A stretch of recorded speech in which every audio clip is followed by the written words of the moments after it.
बढ़ती गर्मी में पानी की किल्लत से बचाव को लेकर कृषि विभाग ने नई तकनीक से धान लगाने की किसानों ने अपील। लगातार बढ़ रही गर्मी के चलते हर क्षेत्र में पानी की बहुत बड़ी किल्लत देखने को मिल रही है। ऐसे में अब किसानों द्वारा धान की फसल लगाने का समय भी नजदीक आ चुका है। किसानों द्वारा धान की फसल लगाने और बढ़ती पानी की किल्लत जिला प्रशासन और कृषि विभाग के लिए एक चुनौती साबित हो रहा है, क्योंकि एक तरफ जिले के कई क्षेत्र ऐसे हैं जिन्हें डाक जोन में घोषित किए हुए हैं, दूसरी ओर धान की फसल उगाने में लाखों लीटर पानी का इस्तेमाल होता है। कृषि विभाग के एसडीआई डॉक्टर विनोद का कहना है कि लगातार बढ़ रही गर्मी ने अब तक के 60 सालों के इतिहास का रिकॉर्ड भी तोड़ दिए है। तापमान करीब 50 डिग्री पहुंच चुका है। दूसरी ओर 1 किलो धान की फसल उगाने में 2000 से 4000 लीटर पानी का प्रयोग होता है। उन्होंने किसानों से अपील करते हुए कहा कि वे धान की फसल स्थानांतरित न करते हुए सीधी बिजाई करें। इससे करीब 40% पानी की बचत होगी और समय के साथ साथ पैसे की भी बचत होनी संभव है। सर, आजकल गर्मी बहुत ज़्यादा पड़ रही है और पानी की आपूर्ति बहुत ज़्यादा हो रही है। तो धान के फसल में पानी बहुत ज़्यादा लगता है, तो किस तरह से क्या योजना बनाई है आपने जिससे पानी को बचाया जा सके? निश्चित रूप से अगर आजकल के मौसम को देखा जाए तो जो आजकल साधारणतः जो तापमान चला हुआ है वो लगभग 50 डिग्री से ऊपर चला हुआ है और ये सामान्य तापमान से लगभग 5 डिग्री ऊपर है। इसलिए अगर लगभग 50-60 वर्षों का अगर इतिहास देखा जाए तो ये पहली बार मैं देख रहा हूँ कि जो हमारा लोकल तापमान है 50 डिग्री से ऊपर जा चुका है। गर्मी की वजह से, क्योंकि अब किसानों का धान लगाने का समय भी आ चुका है और किसान भाई भी धान लगाने की तैयारी भी कर रहे हैं। मैं आपकी सूचना के लिए बताना चाहूँगा कि धान में अगर हमें 1 किलो धान पैदा करना है तो लगभग उसके ऊपर 2000 से लेकर 4000 लीटर प्रति किलो धान पैदा करने में हमारी पानी की खपत होती है। इसलिए मैं लगातार देख रहा हूँ क्योंकि हमारा जो क्षेत्र है जिसमें हमारे करनाल है, कुरुक्षेत्र है, अम्बाला है, कैथल जो ज़िले हैं, ये धान बहुल क्षेत्र हमारा कहा जाता है, जिसमें खरीफ के सीज़न में मैक्सिमम हम किसान भाई जो हैं वो धान की खेती करते हैं। तो यहाँ जो हम मैक्सिमम जो हमारा अंडरग्राउंड जो वाटर है, जो भूमिगत जल है हमारा, हम उसी का इस्तेमाल करते हैं और इस भूमिगत जल स्तर का इस्तेमाल करने के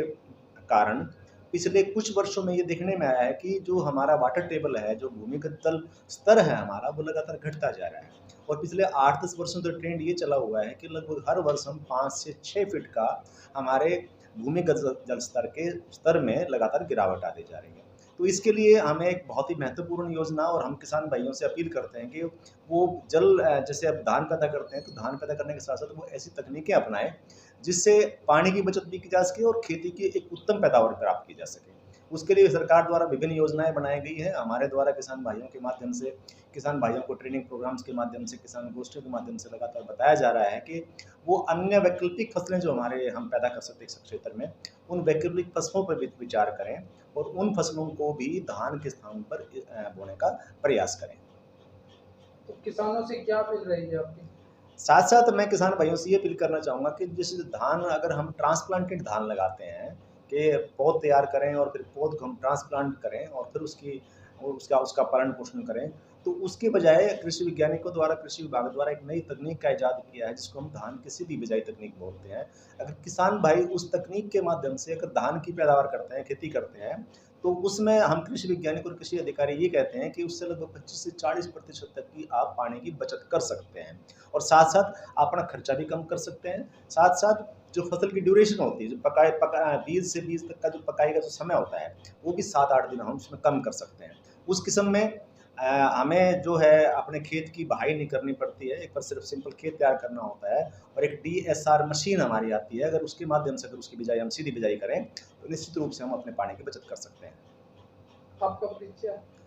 साथ-साथ सरकार द्वारा एक ये भी निर्णय लिया गया है कि जो किसान भाई धान के स्थान पर अन्य फसलें लगाएँगे, सरकार उनको वित्तीय सहायता दे रही है। साथ-साथ जो किसान भाई हमारे धान की सीधी बिजाई तकनीक का इस्तेमाल करेंगे, उन किसान भाइयों के लिए लगभग 7000 प्रति एकड़ किसान भाइयों को अनुदान राशि देने का भी सरकार द्वारा निर्णय लिया गया है। पिछले वर्ष हमारे प्रदेश के अंदर लगभग 50,000 एकड़ के आसपास धान को इस विधि से लगाया गया था और इस वर्ष सरकार ने निर्णय लिया है कि हम इस क्षेत्र को लगभग 2 लाख एकड़ तक बढ़ाने का प्रयास करेंगे और सरकार द्वारा इस स्कीम के तहत किसान भाइयों को पूर्ण रूप से जागरूक किया जा चुका है, किया जा रहा है और किसान भाई भी लगातार इस तकनीक को अपना रहे हैं और निश्चित रूप से किसान भाई इस तकनीक को अपनाने के बाद पानी के जो हमारा बहुत महत्वपूर्ण जो हमारा एक आदान है, जो प्रकृति द्वारा हमें दिया गया है, उसका हम बचाव भी कर सकते हैं, उसका संरक्षण भी कर सकते हैं और उसका संवर्धन भी कर सकते हैं। मैं डॉक्टर विनोद कुमार और कृषि एवं किसान कल्याण विभाग में कृषि विशेषज्ञ हूँ और कृषि क्षेत्र में कार्यरत हूँ।